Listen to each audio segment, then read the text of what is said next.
자, 5단원 보실게요. 운동역학의 스포츠 적용.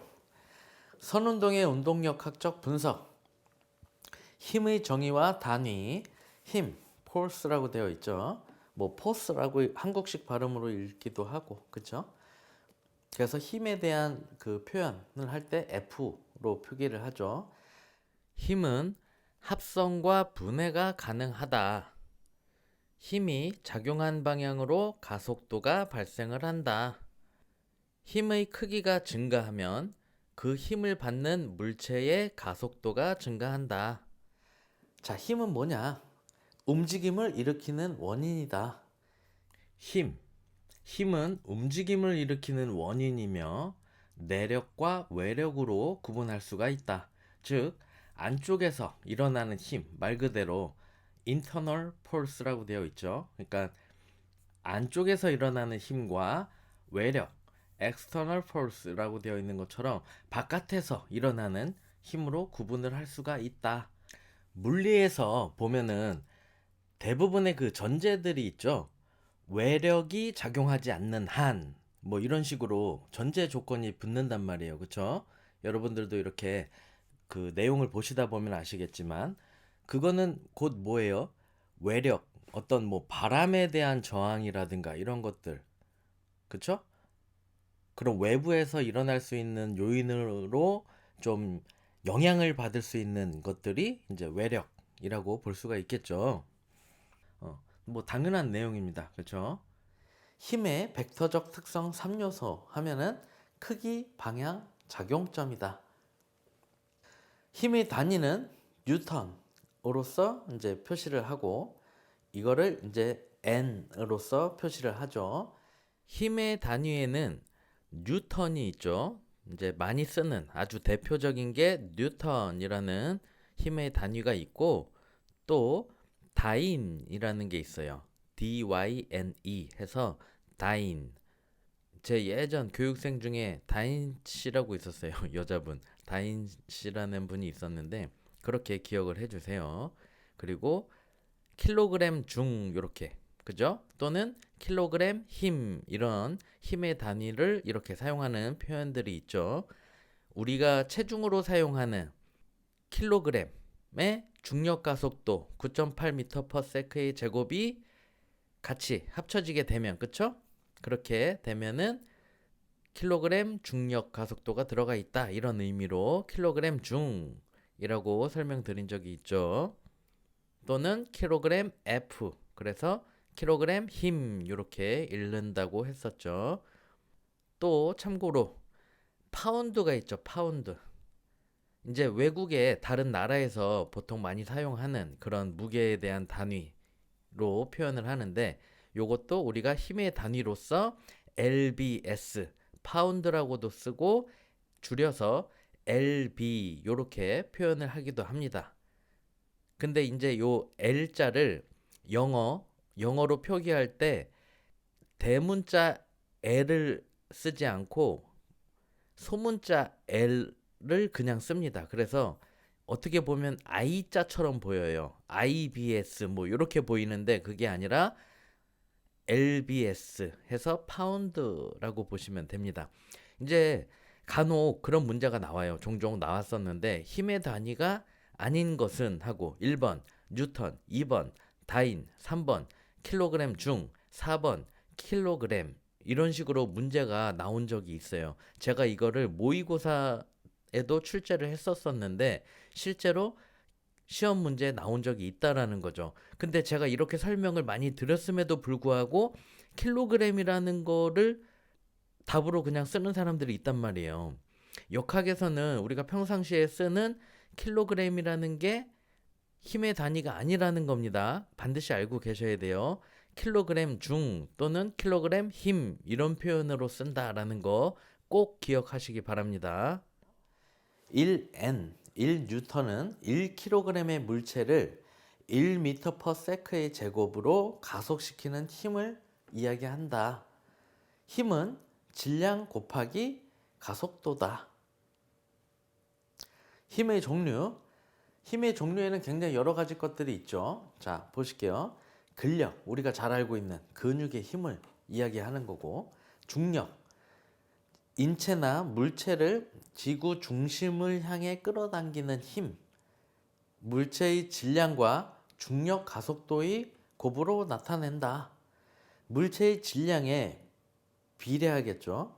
지구의 모든 지역에서 동일하게 작용되지는 않는다. 왜냐하면 지형이 더 높은 곳도 있고 지형이 낮은 곳도 있단 말이에요. 그렇기 때문에 조금씩은 차이가 미묘하게 있다라는 거예요. 마찰력, 두 물체 사이에 있는 접촉면에 작용하는 힘이다. 물체가 움직이고 있거나 움직이려 할 때 나타나는 힘이다.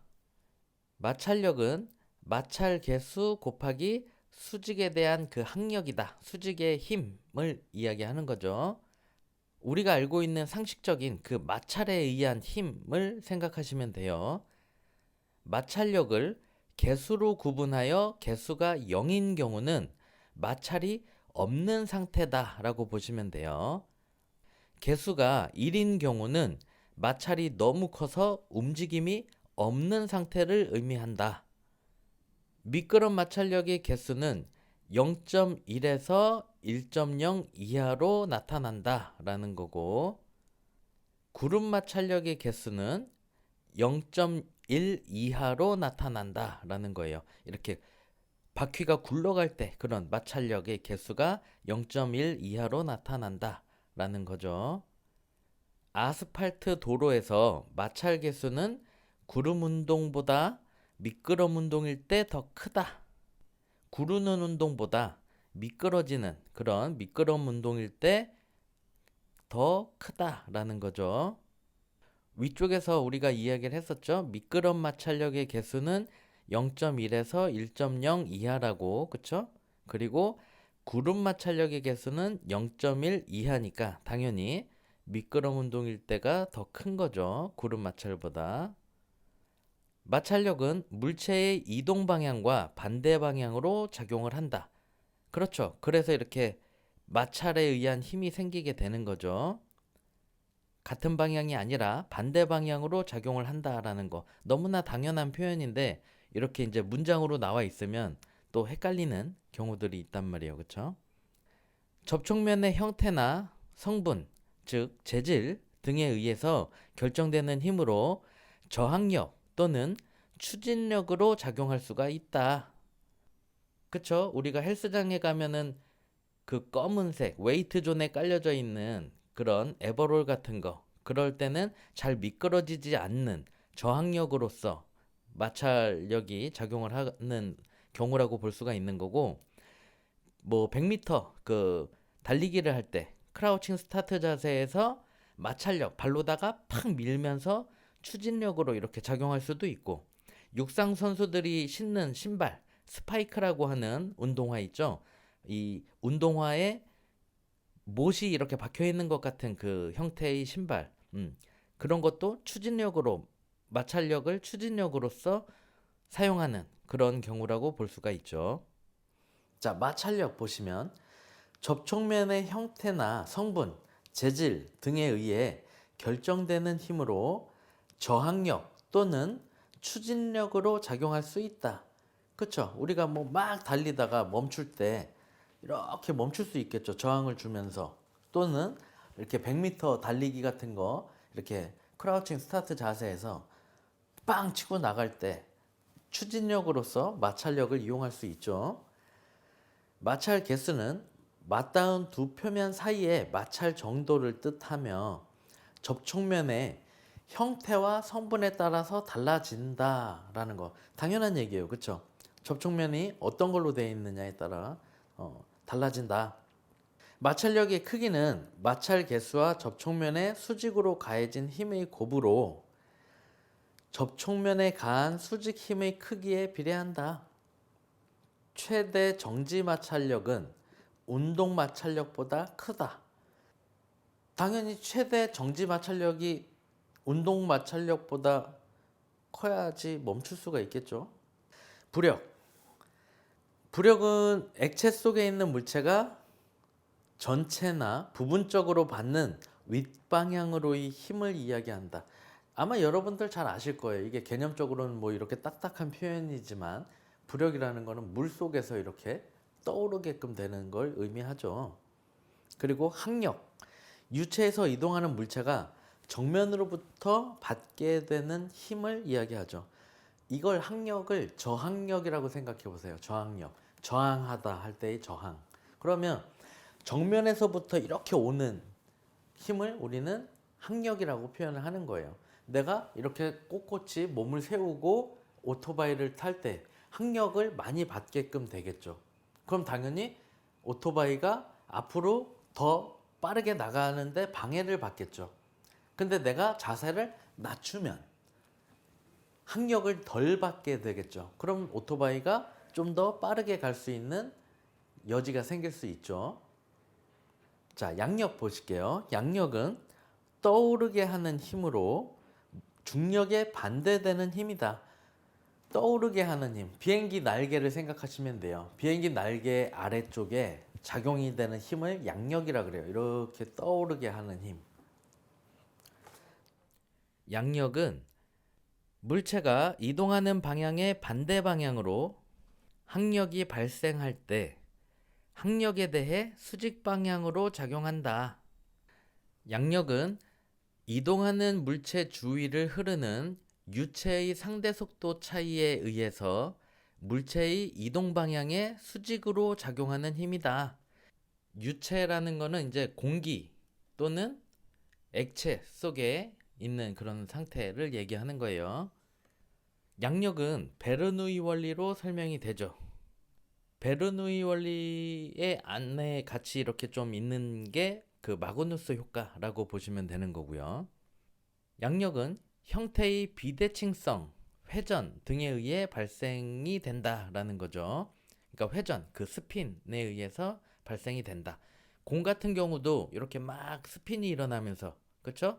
회전에 의해서 이렇게 휘어지게 되거나 이러한 것들이 생기게 되는데 그러한 부분을 이야기하는 거고, 양력은 물체의 중심선과 진행하는 방향이 이루는 공격각에 의해 발생이 된다.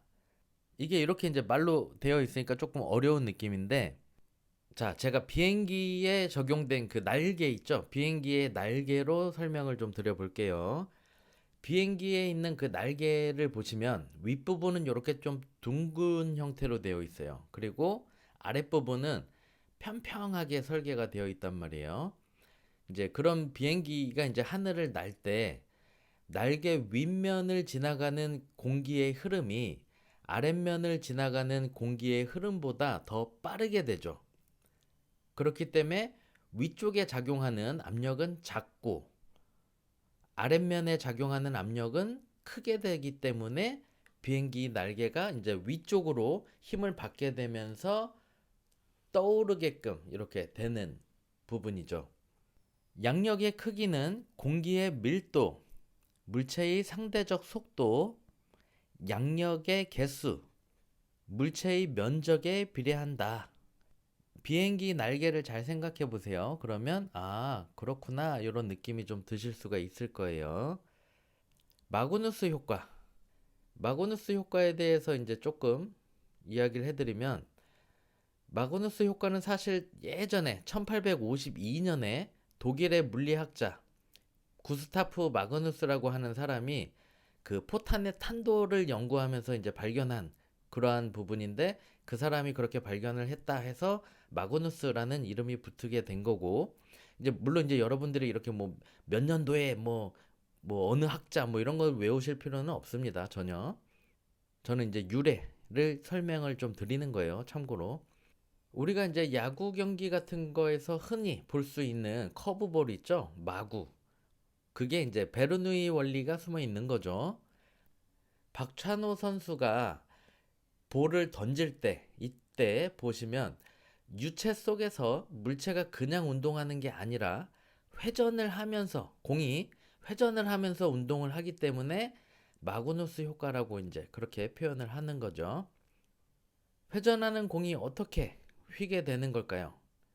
회전하는 공의 표면은 이제 거칠게 이제 되어 있는 거고, 주위에 공기를 끌어 모으면서 공 근처에서 일종의 소용돌이를 일으키게끔 되는 거예요. 그래서 여기 그림과 같이 공의 회전 방향이 아래에서 위쪽으로 이렇게 돌아가는 경우 위쪽 면 주위의 공기는 공의 표면과의 마찰에 의해서 회전 방향 쪽으로 추가 속력을 얻게 된단 말이에요, 이게. 그러니까 위쪽으로 이렇게 휘어져서 나간다는 얘기예요, 결론적으로. 아래쪽은 오히려 마찰에 의해서 속력이 느려지게 되고, 따라서 베르누이 효과에 의해서 아래쪽의 압력이 위쪽보다 크게 작용을 하게 되기 때문에 공이 위쪽으로 힘을 받게 되어 공이 위쪽 방향으로 휘게 된다라는 거죠. 이러한 원리들이 이제 적용돼서 우리가 스포츠에서 흔히 볼 수 있는 게 축구에서의 그 바나나킥. 데이비드 베컴이 굉장히 바나나킥 잘 차죠. 휘어지면서 확 골대로 빨려 들어가듯이 이렇게 딱 골인을 시키는 그러한 장면을 여러분들도 생각을 할 수 있을 것이고, 이제 야구에서 커브볼, 마구 이런 게 대표적인 마그누스 효과에 의한 현상들이라고 볼 수가 있겠죠.